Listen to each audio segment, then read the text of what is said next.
讲到这礼拜，就是一年一度的元宵节，台南的咸水风炮今仔就开始了后日，成就开始的绕境。今仔伫15这天，4座主炮城就会伫咸水国中来放，整个活动有400座的炮城，潮名盛大。今仔伫咧龙里门的圣母庙，元宵暝卖放烟火，搁礼炮，拍算会搁另外一铺高调。 咸水母庙头前，吊车甲一挂炮啊吊起大点河岛，实在真闹热。现场有真侪游客是全副武装，准备来买炮。地方大部分都说，就是被风炮炸过之后，可能运气会比较好啊，然后官地也会保佑这样，所以今天想说来体验看看。23、24这2天，台南咸水蜂仔炮23透早正式起鼓，新桥嘛开始照景。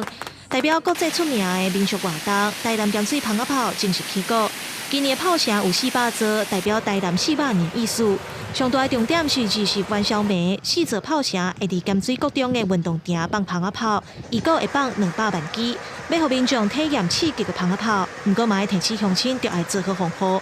今年的盐水风炮，这个炮城有达到400座啊，就是因为台南400，所以说。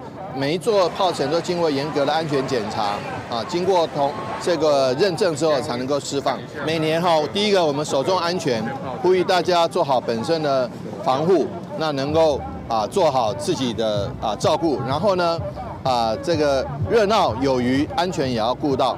因为元宵暝游客搁较侪，警方伫24下晡3点开始，针对入去咸水市区的路口会实施交通管制。另外，台南元宵节活动另外一个重点是台南正通鹿耳门圣母庙会公开元宵暝高空烟火动画，配合放蜂仔炮、抢春鼓的活动，到时应该是闹彩彩。